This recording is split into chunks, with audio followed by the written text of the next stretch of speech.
Hello बच्चों, बहुत बहुत स्वागत है आपका हमारे YouTube चैनल में जिसका नाम है यूनिवर्सल। तो बच्चों, पिछले लेक्चर में मैंने आपको तुल्यांक भार निकालने के लिए अणुभार कुछ तत्वों के अणुभार मैंने बताए। वो सारे तो नहीं है बट उतने हैं कि आपका काम चल जाएगा। बट मैं फिर भी आपसे ये कहूंगा कि आप एटलीस्ट 20 तक सबके तत्वों के अणुभार याद कर लीजिए बेटा। ठीक है ना, क्योंकि अगर आप अणुभार को याद कर लोगे तो सारे के सारे न्यूमेरिकल जो होंगे नॉर्मलता मोलरता पे या मोलरता पे वो आप आसानी से कर पाएंगे। ठीक है ना। केमिस्ट्री में 90% न्यूमेरिकल बेटा ऐसे होते हैं जिनमें बिना अणुभार के न्यूमेरिकल नहीं निकल सकता है। ठीक है ना। तो आपसे मेरी ये विनती रहेगी कि बेटा आप 20 तक सभी तत्वों के अणुभार ज्ञात कर लीजिए बेटा। ठीक है। तो चलिए, जहां पे हमने पिछले अक्षर को छोड़ा था तुल्यांकी भार ज्ञात करने के लिए, वहां से कंटिन्यू करते हैं। ठीक है। तो बड़ा तुल्यांकी भार निकाला जाता है अम्ल, क्षार और लवण के बेस में। अम्ल, क्षार व लवण के बेस में। अम्ल का तुल्यांकी भार अलग तरीके से निकाला जाता है, क्षार का तुल्यांकी भार अलग तरीके से निकाला जाता है, और जबकि लवण का तुल्यांकी भार भी अलग से ही निकाला जाता है, अलग तरीके से निकाला जाता है। तो बड़ा बात ये आती है कि अम्ल, क्षार और लवण को पहचाने कैसे। अम्ल, क्षार, लवण को पहचाने कैसे। ठीक है ना। तो बेटा मैं आपको अम्ल, क्षार और लवण पहचानना बताऊंगा। ठीक है ना। बहुत इजी कॉन्सेप्ट है, बहुत आसानी से आपको समझ में आ जाएगी। ठीक है ना। तो बच्चों फोकस करिए। पहले हम स्टार्ट करते हैं। सबसे पहले अम्ल का तुल्यांकी भार। सबसे पहले किसका होता है ना, अम्ल का तुल्यांकी तुल्यांकी भार। ठीक है। ठीक है। देखिए, आपको कुछ कॉमन से अम्ल के बारे में पता ही होगा। जैसे आपका एक अम्ल होता है, मान लो HCl, HNO3 और H2SO4। ठीक है बेटा। ये अम्ल ऐसे अम्ल हैं जो बच्चा इंटर में है उसको इनके बारे में पता ही होगा कि ये अम्ल होते हैं। ठीक है बेटा। अब थोड़ी सी नजर बेटा इस बात पर डालो कि ये अम्ल होते क्यों हैं, ऐसा क्या है कि ये अम्ल होते हैं। ठीक है। देखिए, अब HCl को मैं बेटा आयनों में तोड़ूंगा। HCl को मैं आयनों में तोड़ूंगा तो क्या होगा बेटा, H पॉजिटिव प्लस के Cl नेगेटिव में टूट जाए। ठीक है। HNO3 को बेटा मैं आयनों में तोड़ूंगा तो कैसे टूटेगा, देखो H पॉजिटिव प्लस के NO3 वन नेगेटिव। ठीक। अब H2SO4 को बेटा हम तोड़ेंगे आयनों के रूप में तो बेटा क्या टूटेगा, ये 2H पॉजिटिव प्लस के SO4 2 नेगेटिव। ठीक है ना। तो बट बेटा आप इन तीनों में एक चीज नोटिस करिएगा कि ये देखो यहाँ पे H आयन है, यहाँ पे H आयन है, और बेटा यहाँ पे भी H आयन है। तो बेटा इन तीनों को आयनों के रूप में तोड़ने पर यह पता चलता है कि जलीय सॉरी जो अम्ल होते हैं बेटा जलीय विलयन में H आयन देते हैं, H आयन देते हैं। ये H आयन। ठीक है ना। तो आप यूं कह सकते हैं जो भी H आयन देगा वो आपका अम्ल होने वाला है। ठीक है। अब बेटा हो सकता है कि आपको इन बच्चों को ये सब तोड़ना ना आता हो, आयनों को रूप में विभक्त करना नहीं आता हो, तो बेटा एक हल्की सी ट्रिक है। ठीक है, जिससे आप समझ सकते हो। देखो बेटा, H H H। ठीक है। जिनमें H आती है, जिनमें H देखने को मिलता है बेटा, ऐसे बहुत सारे कंपाउंड हैं जिनमें H आती है पर वो अम्ल नहीं होते। ठीक है ना। लेकिन परिभाषा बेटा यही है कि अगर अम्ल को आप जलीय अम्ल में विभक्त करोगे या तोड़ोगे तो बेटा वो H आयन देंगे। ठीक है। चलिए, ये हो गया। तो ना अगर आपको अच्छे से, अब बेटा मैं आपको बताता हूँ कि किस तरीके से इनका तुल्यांकी भार निकलता है। ठीक है। चलिए, अम्ल क्या होता है बेटा, वो जो जलीय विलयन में H आयन, छोड़ा H आयन बोलते हैं, H पॉजिटिव आयन बोलते हैं ना, H आयन देते हैं। ठीक है। चलिए, अब देखिए मैं निकालूंगा अम्ल का तुल्यांकी भार। कैसे निकालूंगा, इसका फॉर्मूला मैं आज निकालूंगा बेटा ना, ये फिर सामने। ठीक है। तो बेटा सबसे पहले आप अम्ल का, जो भी आपको अम्ल दिया गया है उसका बेटा आप अणुभार निकालिए। ठीक है, अणुभार निकालिए। अणुभार तो आपको सबको निकालना आता ही है।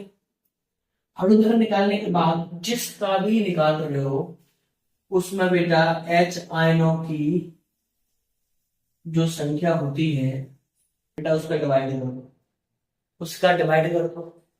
अम्ल के अणुभार में उसके जो H आयन है उनका डिवाइड करो। ठीक है बेटा, एग्जाम्पल समझते हैं।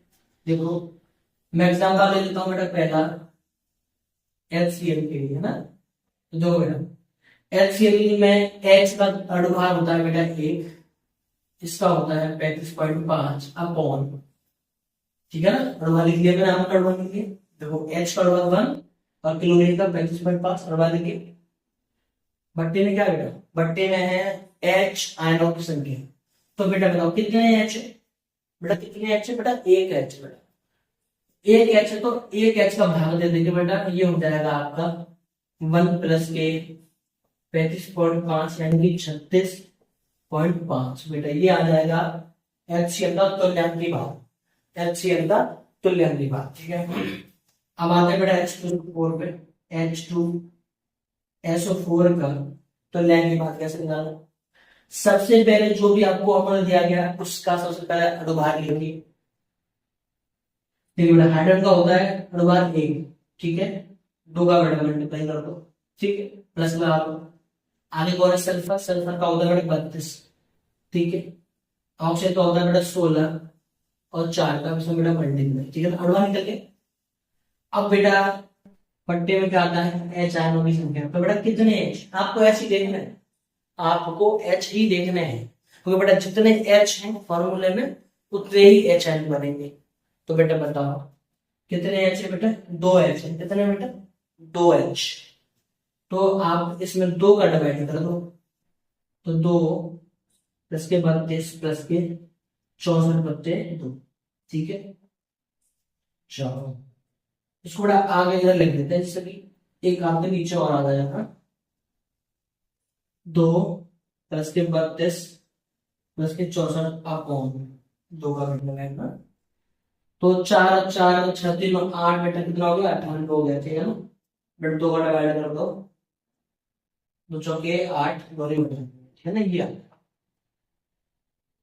यानी कि H2SO4 का तुल्यांकी भार बेटा कितना आया 19, ठीक है, और अणुभार कितना है ओनली 98, ठीक है। चलिए अब निकाल लेते हैं बेटा HNO3 का, HNO3 का निकाल लेते हैं बेटा, ठीक है ना। HNO3 का क्या तुल्यांकी भार। तो सबसे पहले बेटा निकालना होगा आपको इसका अणुभार। तो हाइड्रोजन का अणुभार होता है बेटा 1, नाइट्रोजन का होता है बेटा 14, मैंने आपको बताया था, दिखाया था। ऑक्सीजन का बेटा होता है 16 इंटू 3 अपॉन के डिवाइड कितने करोगे बेटा, कितनी H है, एक H है बेटा, एक का ही डिवाइड करना है, एक का डिवाइड हो गया। तो 1 प्लस के 14 प्लस के 16 3 48 अपॉन के 1, तो बेटा कितना हो गया, देखो 4 और 1 5, 8 और 5 13, और 4 और 1 5 और 1 6, बेटा कितना हो गई 63 बेटा, क्या आ गया इसका तुल्यांकी भार आ गया, ठीक है। यानी कि किसी भी अम्ल का तुल्यांकी भार बेटा आपको ज्ञात करना है, किसी पे भी। तो सबसे पहले उसका अणुभार निकालिए और उसको डिवाइड करिए उस अम्ल के number of H ions, H आयनों की संख्या से बेटा भाग कर दीजिए, तो आपको अम्ल का तुल्यांकी भार मिल जाएगा, ठीक है बेटा। आई होप आपको ये समझ में आ गया होगा, ठीक है ना। वीडियो को बेटा पॉज करके आप नोट कर सकते हैं, ठीक है। और हम समझते हैं इसका बेटा क्षार का तुल्यांकी भार, ठीक है। चलिए मैं ये रफ कर दूं, ठीक है।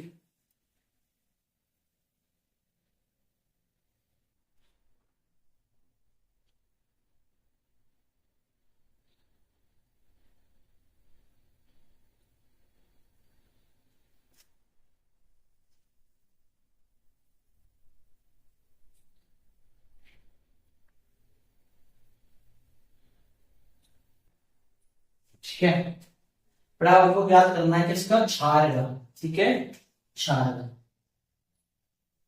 ठीक है। अब देखो अब क्षार क्या होते हैं, बताओ क्या होते हैं क्षार। हाँ बेटा बताओ क्या होते हैं क्षार। क्षार बेटा वो होते हैं जो जलीय विलयन में ओ एच नेगेटिव आयन देते हैं, ओ एच नेगेटिव आयन देते हैं जलीय विलयन में। आइए समझते हैं बेटा कैसे देते हैं। कुछ एग्जांपल मैं आपको देता हूँ। क्या देते हैं बेटा, ओ एच नेगेटिव आयन देते हैं, ठीक है ना।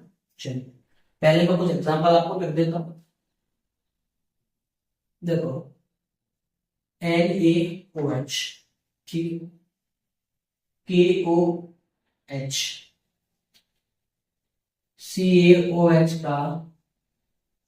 CaOH का होल ट्वाइस, ठीक है ना।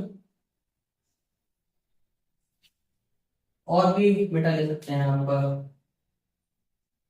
AlOH का होल ट्वाइस, ठीक। ये तो बेटा यहाँ हो जाएगा क्षार और यहाँ क्या हो जाएगा बेटा, OH आएगा भी संख्या पहले जैसा ही, बस अम्ल में क्षार हो गया। अंतर क्या है, अम्ल जो होते हैं वो जलीय विलयन में H प्लस आयन देते हैं, और जबकि क्षार होते हैं वो जलीय विलयन में OH नेगेटिव आयन देते हैं। किस तरीके से देते हैं देखो, अब NaOH को बेटा मैं तोड़ूंगा, उसके आयनों में तो कैसे टूटेगा, देखो Na पॉजिटिव प्लस के OH नेगेटिव दे दिया है, ऐसा है OH आयन दे दिया। अब KOH को बेटा तोड़ोगे तो K पॉजिटिव प्लस के OH नेगेटिव आएगा। कैल्शियम OH का होल ट्वाइस तोड़ोगे तो कैसा आएगा बेटा, कैल्शियम तो पॉजिटिव आएगा प्लस के 2OH का whole twice, sorry 2OH negative, ठीक है। अगर आप तोड़ोगे एल्यूमिनियम वाले कंपाउंड को, कैसे तोड़ोगे देखो, एल्यूमिनियम 3 पॉजिटिव प्लस के 3OH नेगेटिव, ठीक है ना, सही। ये है बेटा OH आयन में तोड़ने का तरीका। तो आप देख पा रहे होंगे प्रत्येक क्षार ने क्या दिया है, प्रत्येक क्षार ने OH नेगेटिव आयन दिए, ठीक है, प्रत्येक क्षार ने। तो बेटा ये क्षार चाहे जो जलीय विलयन में OH नेगेटिव आयन देते हैं वो क्या कहलाते हैं, वो क्षार कहलाते हैं। सारे सारे बेटा कैसे, क्षार कहलाते हैं। और आप बिना तोड़े भी देख सकते हो कि यहाँ पे OH आ रहा है, यहाँ पे OH आ रहा है, यहाँ पे OH आ रहा है, यहाँ पे OH, ठीक है, ओके, ठीक है बेटा। अब आपको मैं एक और कंपाउंड लिख के दे रहा हूं, क्या देता हूं, CH3COOH, ठीक है ना, CH3COOH, ठीक है। अब बेटा देखने में तो ये लग रहा है कि ये क्या है, पीछे OH आ रहा है, क्या है बेटा, पीछे क्या आ रहा है, OH आ रही है। तो जो मैंने अभी कॉन्सेप्ट बताई उसके हिसाब से तो क्या होना चाहिए, क्षार होना चाहिए। तो जो मैं आपको बता रहा हूँ कि OH जिसमें दिख रहा है क्या होता है, वो क्षार होता है। फिर इसमें क्या है, इसमें भी तो OH आ रहा है, तो ये क्षार होना चाहिए। नहीं बेटा ये क्षार नहीं है, क्योंकि जब आप बेटा इसको तोड़ते हैं तो ये तोड़ता है बेटा, ये टूटता है एसिकेट आयन में, यहां से टूटता है बेटा, यहाँ से, है ना। ये दोनों को बेटा बोलते हैं एसिटेट आयन, और बेटा प्लस के H पॉजिटिव निकालता है इस वाले को। तो बेटा ये होता है एक्चुअली अम्ल, क्या होता है बेटा, ये अम्ल होता है, ठीक है ना। तो बेटा कंफ्यूज ना हो, ये अम्ल होता है, ठीक है ना। इसको हम एसिटिक एसिड बोलते हैं, ठीक है। इसको मैं यहाँ से रब कर देता हूँ क्योंकि ये इस कैटेगरी में नहीं है, समझाने के लिए मैंने लिया है, ठीक है ना। तो आप कंफ्यूज नहीं रहेगा, क्योंकि ये क्या होता है, ये होता है आपका अम्ल। अच्छे से समझ लेना और इसको नोट कर लेना कहीं पे भी, है ना। चलिए इसको मैं अच्छे से रफ कर दे रहा हूं, ये हो गया रफ, ठीक है। तो आई होप अम्ल और क्षार में आपको अच्छे से क्लियर डिफरेंस पता चलेगा होगा, ठीक है। तो अब हम एक एक करके सभी जो दे रखे हैं आपको 4 एग्जाम्पल, उनका तुल्यांकी भार याद करते हैं, ठीक है ना। बहुत आराम से समझेंगे, बहुत अच्छे से समझेंगे, ठीक है। और कॉन्सेप्ट वही रहेगी जो अभी अमल में समझाई है, ठीक है ना। कुछ भी अलग नहीं है, बस कुछ नहीं करना। देखो बेटा अगर आपको निकालना है NaOH का, NaOH का निकालना है तो बेटा कैसे निकालोगे, देखो सबसे पहले क्षार का अणुभार लिखना है, सबसे पहले क्षार का अणुभार लिखना है। तो सोडियम बेटा होता है 23, ऑक्सीजन 16, हाइड्रोजन का बॉन्ड होता है बेटा कितने OH है, बेटा कितने OH है, एक ही तो OH है, ठीक है ना बेटा। कितना आ जाएगा आपका 40, 6 और 1 7 और 3 10 40, ठीक है। ये तो लेके बाहर है आपका। अब निकालते हैं बेटा पोटेशियम वाले का, तो KOH, पोटेशियम होता है बेटा 39, ठीक है। 16 + 1 अपॉन कितना आ जाएगा बेटा, तो यहाँ कितने OH है, एक ही तो OH है, एक डिवाइड करो तो कितना होगा, देखो 9 और 10 बचे 16 और 3 और 4 और 5 56 होगा, ठीक है। ऐसे बेटा आप सीखा निकाल सकते हो, ठीक है। आप वीडियो पॉज करके आप भी निकाल सकते हो, मेरा आप बाद में देख लेना, ठीक है। तो कैल्शियम हाइड्रोक्साइड देखो, अब क्या कैल्शियम कितना होता है 40, पता है 40 होता है, तो 40 + के 2 कितना है ऑक्सीजन 16 + के 2 बटे इधर बढ़ जाएगा बेटा, बताओ कितने OH है, कितने OH बेटा 2 OH, कितने 2, तो बेटा 2 का डिवाइड करते हैं, ठीक है। इसको सॉल्व कर लेंगे, 40 + 16 और 17 दूनी 34 अपॉन के 2 कितना होगा बेटा 74 बटे 2, 2 3 4 2 14, ठीक है ना, ये आ गया सही है। तो आई होप बेटा आप आराम से निकाल सकते, इसको भी आपको इसको निकालना है, ठीक है। इसी तरीके से आपको अम्ल क्षार के क्या निकालने हैं, तुल्यक भार निकालने हैं, ठीक है। आपको अच्छे समझ में आ गया होगा, ठीक है। और अब बात करते हैं लवण के बारे में, लवण के बारे में। चलो अब वीडियो पॉज कर लेना, ठीक है ना, स्क्रॉल कर लेना, चलिए।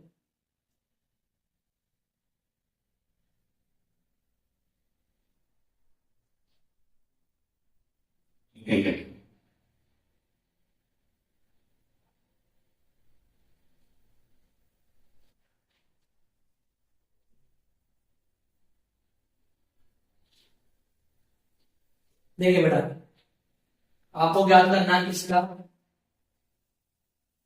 लवण का तुल्यांकी भार, लवण का तुल्यांकी भार ज्ञात करना है, ठीक है।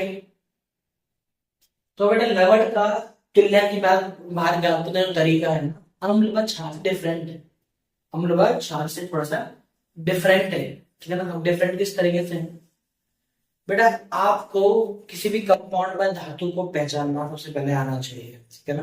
धातु को पहचानना सबसे पहले आना चाहिए, क्योंकि जब मैं इसके फॉर्मूले की बात करता हूँ तुल्यांकी भार निकालने वाले की, तो बड़ा फॉर्मूला कुछ इस तरीके से होता है। सबसे पहले लवण का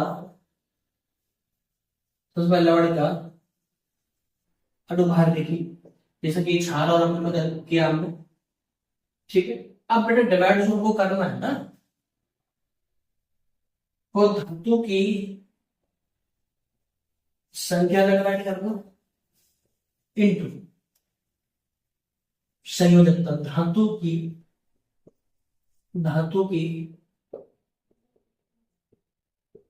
संयोजकता। तभी मैंने आपसे बोला कि धातु आपको पहचानना आना चाहिए। तो कुछ धातु में आपको सहूलियत के लिए मैं लिख देता हूं कि आपको थोड़ी सी परेशानी का सामना थोड़ा सा कम करना पड़े, ठीक है ना। मोस्टली लिख दूंगा, ये आपको मैक्सिमम चांस है कि आपको इन्हीं धातु का जो न्यूमेरिकल है वो मिल जाए, ठीक है ना। मैं कुछ लिख देता हूँ और उनके मैं संयोजकता भी लिख देता हूँ, ठीक है। धातु इधर में लिख देता हूँ, धातु और बेटे यहाँ पे संयोजक, ठीक है। देखो सबसे पहले है positive, A positive, Al3 positive, Mf2 positive, calcium 2 positive, ठीक है। और भी बहुत सारे होते हैं हमारे, ठीक है ना। कहने का मतलब ये है कि जो बेटा प्लस आयन बनाते हैं वो क्या कहलाते हैं बेटा, धातु कहलाते हैं, है ना। एक हो जाएगा आपका कॉपर, ठीक है ना, कॉपर हो जाएगा, ठीक है ना। कॉपर आपका कभी कभी 2 पॉजिटिव भी बनाता है, कभी कभी 1 पॉजिटिव भी बनाता है, ठीक है ना। ठीक है ना। देखो जितना जिसका आयन है, जिसका जितना आयन है बेटा उसका उतना संयोजकता हो जाता है। जैसे कि ये इसके तो ये बड़ा फॉर्म हो जाएगी, इसकी हो जाएगी। कितने आयन है, एक तो 3 पॉजिटिव है तो इसके 3 हो जाएगी, इसकी 2 हो जाएगी, इसकी 2, इसकी 2, इसकी 1 हो जाएगी, ठीक है ना।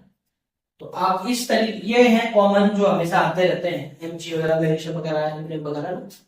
जो पॉजिटिव आयन बनाता है, जो पॉजिटिव आयन बनाता है वो क्या होता है, धातु होते हैं। अब देखो इधर देखो, अब ऑक्सीजन बनाता है 2 नेगेटिव, अब जो नेगेटिव बनाया ना बड़े ये अधातु है, क्या है बेटा, अधातु है ना।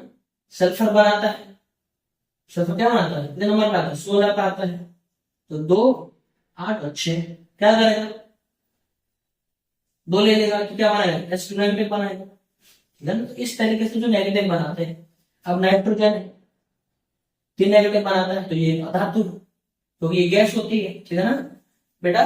जो धातु होते हैं, जो पॉजिटिव और वो पॉजिटिव आयन बनाते हैं, और जो अधातु होते हैं, अधातु मतलब अधातु में लिक्विड भी आएगा, उसमें गैस भी आता है ना, और उसमें ठोस वाले भी आते हैं।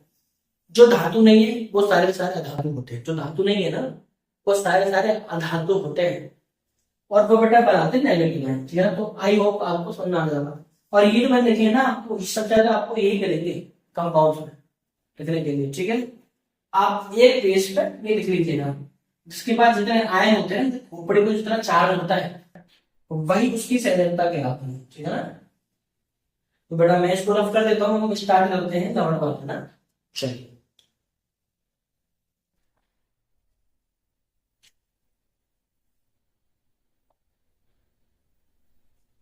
चलिए मिटा देता हूँ।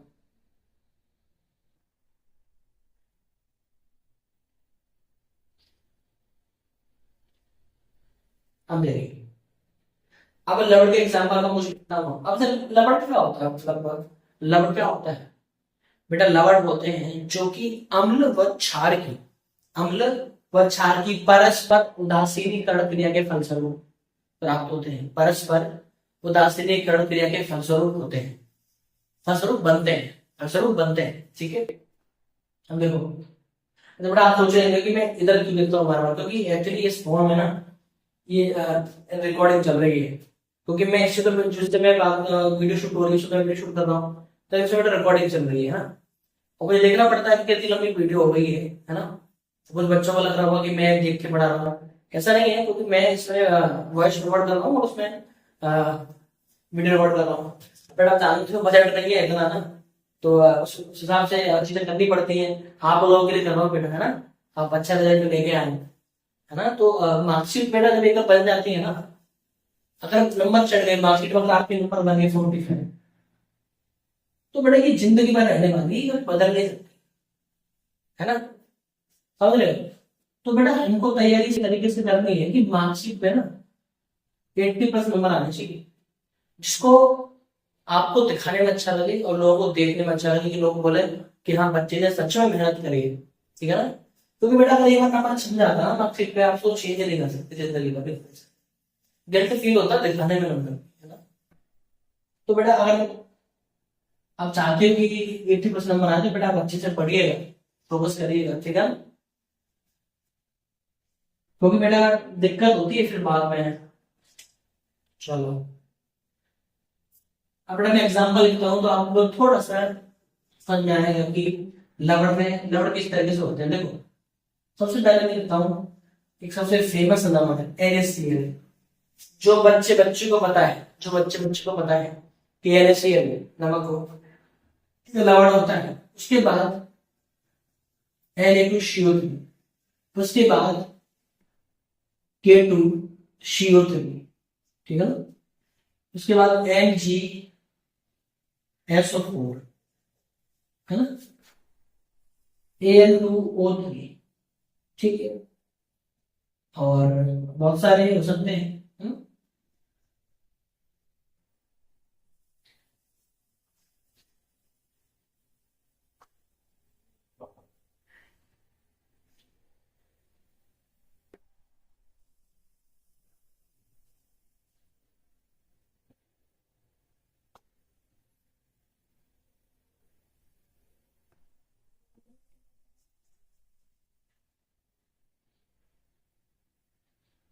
NaCO3 उसको हटाओ, ठीक है ना।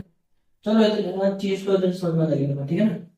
अब NaCl हो गया, Na2CO3, K2CO3, MgSO4 और Cl2, ठीक है ना। ये होते हैं बेटे लवण, ठीक है ना। अब आप बोलोगे लवण क्यों बोलो, आप बोलोगे ना, आप बोलेंगे कि मैं क्यों लवण बोलूंगा, मैं लवण बोलूंगा नहीं सर, मैं तुमको कुछ और बोलूंगा, मैं नहीं लवण बोलूंगा, ठीक है ना। आप इनको लवण क्यों बोल रहे हो आप मुझे बताओ, ठीक है। तो देखो मैं इनको लवण क्यों बोल रहा हूँ मैं आपको बताता हूँ, मैं लवण क्यों बोल, देखो मैंने आपसे अभी क्या कहा था, लवण, लवण जो होते हैं लवण कैसे बनते हैं, लवण बनते हैं आपके अम्ल प्लस क्षार को जब आप रिएक्शन कराते हो बेटा आपको मिलता है पहले लवण और साथ में बेटा क्या लगता है जल, ठीक है ना। अब आप जानते हो जल का फॉर्मूला क्या होता है H2, यानी कि इसमें दो चीजें हैं, एक H है और एक OH है, पता है, बताओ। तो दो चीजें, एक H पॉजिटिव और एक OH नेगेटिव है कि नहीं। अब बेटा मैंने आपको बताया था कि अम्ल क्या होता है, जो जलीय विलयन में H आयन देता है, इसके पास H रहता है, इसके पास OH रहता है, ठीक है। और आप जानते हो ये H अम्ल में H अकेला तो आता नहीं है, ये कैसे आता है, ये ऐसे आता है, HCl में आ जाएगा, HNO3 में आ जाएगा, H2SO4 में आ जाएगा, और OH भी कभी अकेला नहीं आता है, OH भी कभी अकेला नहीं, OH के साथ OH आता है, QH आ जाएगा और NaOH अलग अलग के ना, और क्या है COH कॉम्प्लेक्स में क्या है, ऐसी बातें हैं, ठीक है ना। तो आप और ही बना सकते हो उसको, देखो CaCl2 बना लो, बहुत बन जाएंगे इनसे तो, ठीक है ना।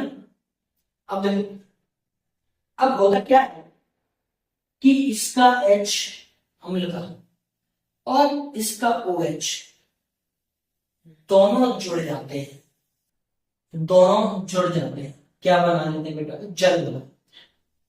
जल बना लेते हैं, इस तरीके से जल निकल जाता है। तो बेटा जो बच रहा है यहाँ से Cl बच रहा है, यहाँ से क्या बच रहा है K बच रहा है, ये दोनों जुड़ जाते हैं जैसे कि KCl, ठीक है।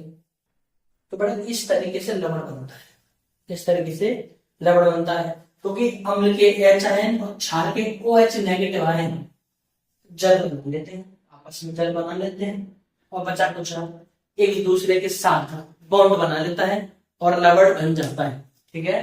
कुछ एग्जांपल मैं आपके सामने करता हूं लवण बनाने के, ठीक है। फिर बेटा निकालना सीखेंगे तो लेंगे हम, चलो देखो अब मुझे क्या करना है, मुझे बनाना है लवण, मुझे HCl बनाना है, ठीक है ना। क्या बनाना है HCl, दोनों HCl अपने ले लिया प्लस के NaOH का ले लिया बेटा, मैंने क्षार ले लिया, ये अम्ल है ये क्षार है, ये अम्ल है तो H आयन आ रहा है, ये क्षार OH नेगेटिव आयन आ रहा है, और ये क्लियर करो, ठीक है।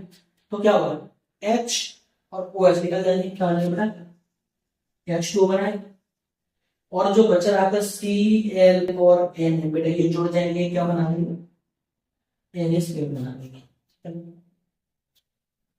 NaCl बना लेंगे। तो बेटा इसी तरीके से क्या बन जाते हैं, इसी तरीके से बेटा बन जाते हैं सारे लवण, ठीक है ना।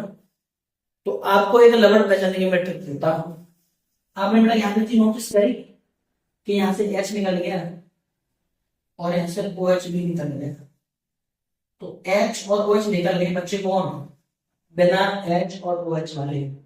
तो बेटा लवण को पहचानने का यही तरीका है जिसमें H और OH नहीं आता, जिसमें H और एक साथ OH वो नहीं, वो तो आता है एक साथ OH नहीं आता है, तो बेटा वो कहलाएंगे आपके लवण, ठीक है ना। जिसमें H आए वो अम्ल, जिसमें OH आए वो क्षार, जिसमें दोनों ना आए, जिसमें दोनों ना आए क्या कहलाएंगे, वो लवण कहलाएंगे आपके अच्छे से, ठीक है। तो ये हो गया।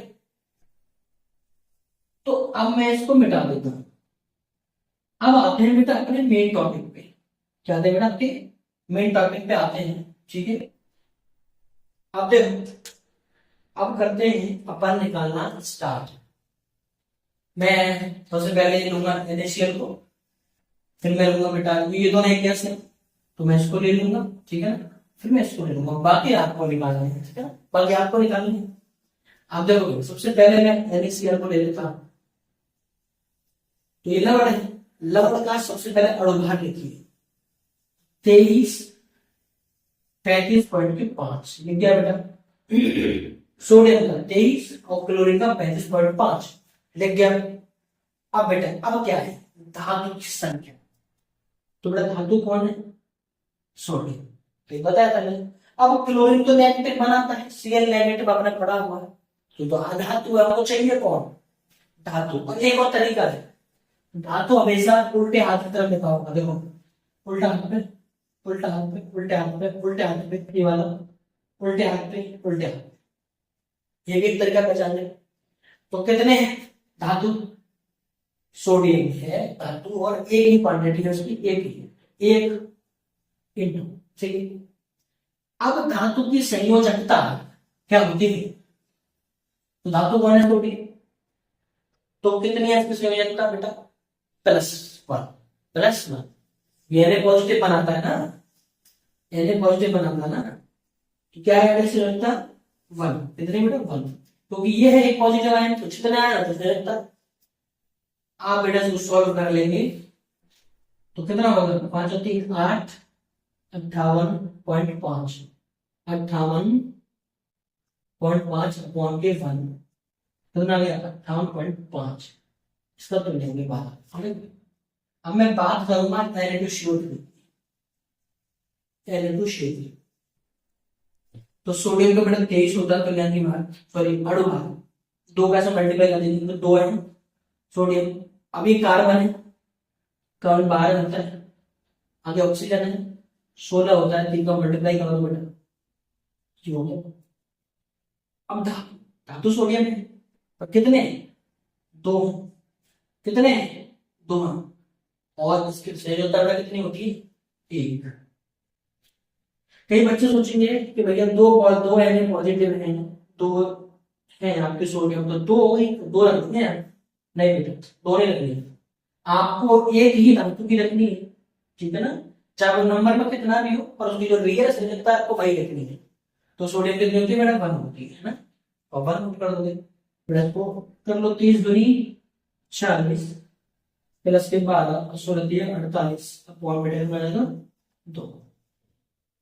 आप सॉल्व करिए, 8 और 2 10 और 16, 4 5 और 4 9 और 1 10 अपॉन 2, 2 5 10 2 3 बेटा इसका आता है 53, बेटा इसका 53 तो लेंगे बाहर होगा, ठीक है ना, रेडियो का। अब मैं निकालता हूँ एल्यूमिनियम का, कितना बेटा एल्यूमिनियम A2O3 वाले का, एल्यूमिनियम वाले, तो Al2O3 तो कैसे निकालोगे बेटा, देखो आप कितना मैंने लिखाया था, याद करो कितना लगाया था, कितना होगा बेटा, देखो सोडियम मैग्नीशियम और एल्यूमिनियम, ये 11 पे आता है, ये 12 पे आता है, ये 13 पे आता है ना, तो बेटा इसका हो जाता है 27, कितना बेटा 27, आपको लिखाया था, ध्यान करो लिखाया था मैंने एल्यूमिनियम का, तो 27 हो गया प्लस, अच्छा इसमें नंबर क्वांटिटी में 2 है, तो आप 2 का मल्टीप्लाई कर दीजिए, ऑप्शन बेटा था 16, बेटा 3 का मल्टीप्लाई, अब कितने हैं एल्यूमिनियम में धातु 2 है ना, अब आपको पता है कितना बनाता है बेटा एल्यूमिनियम, 3 पॉजिटिव बनाता है, ठीक है ना, 1 2 3, तो बेटा 3 का मल्टीप्लाई, सही, तो बेटा इसको कर लो, 2 7 14 23 दूनी 54 16 दिया 48 अपॉन 3 दूनी 6 अपॉन 3 दूनी 6, तो बेटा 8 और 4 12 5 और 9 और 1 10/6, तो 6 का 6 4 बजे 77 आएगा, 17। तो बेटा इस तरीके से क्या निकालते हैं, किसी भी लवण का तुल्यांकी भार निकालते हैं, किसी भी लवण का तुल्यांकी भार निकालते हैं। आपको अच्छे से अम्ल का क्षार का तुल्यांकी भार निकालना आ गया होगा, ठीक है ना, बहुत अच्छे से बताया है। अगर आपको समझ में ना आए तो आप एक बार फिर से मेरे लेक्चर को देखिएगा, आपको अच्छे से समझ में आ जाएगा, ठीक है ना। तो बेटा हम एक आध दिन में टेलीग्राम का एक स्टार्ट करने वाले हैं, ग्रुप बना देंगे बच्चों का, जिसमें बच्चे अपनी क्वेरी मेरे पास भेज सकते हैं, जो भी लेक्चर के रिगार्डिंग अगर उनको समझ में नहीं आता है तो मैं कभी टेलीग्राम पे ग्रुप बनाने वाला हूँ सही बच्चों का। मैं लिंक दे दूंगा किसी वीडियो के नीचे, तो आप उसको ज्वाइन करके मुझसे कोई भी क्वेरी आप अपनी पूछ सकते हो, लेक्चर में जो भी डाउट आपका रह जाए, ठीक है ना, आप कमेंट में भी लिख सकते हो, ठीक है ना। और आपको बेटा अगर मेरा लेक्चर अच्छे लगते हैं, आपको मेरी जो मैंने पढ़ाया है आपको अच्छा लगता है, तो बेटा लाइक करिए, है ना, और कमेंट में बताइए कि आप सच में चाहते हैं कि ये सीरीज आपकी चलती रहती हुई बोर्ड तक, क्योंकि बेटा आपका कमेंट मेरे लिए बहुत इंपॉर्टेंट रहने वाला है। उसी के बेस पे मैं आगे चीजें करूंगा और अच्छी चीजें करूंगा, ठीक है। तो अपने दोस्तों जो आपके दोस्त हैं उन सबको शेयर करिए, जिससे कि वो भी अपने पढ़ सकें, वो भी अपना कंटेंट जो कि पूरा कर सकें। और मैं इसी तरीके से और जो लेक्चर्स हैं वो अपलोड करता रहूंगा बेटा। तो बेटा बने आराम से पढ़िएगा, नोट्स बनाइए अच्छे से, बेटा बने रहिए मेरे साथ, ठीक है ना। बहुत बहुत धन्यवाद।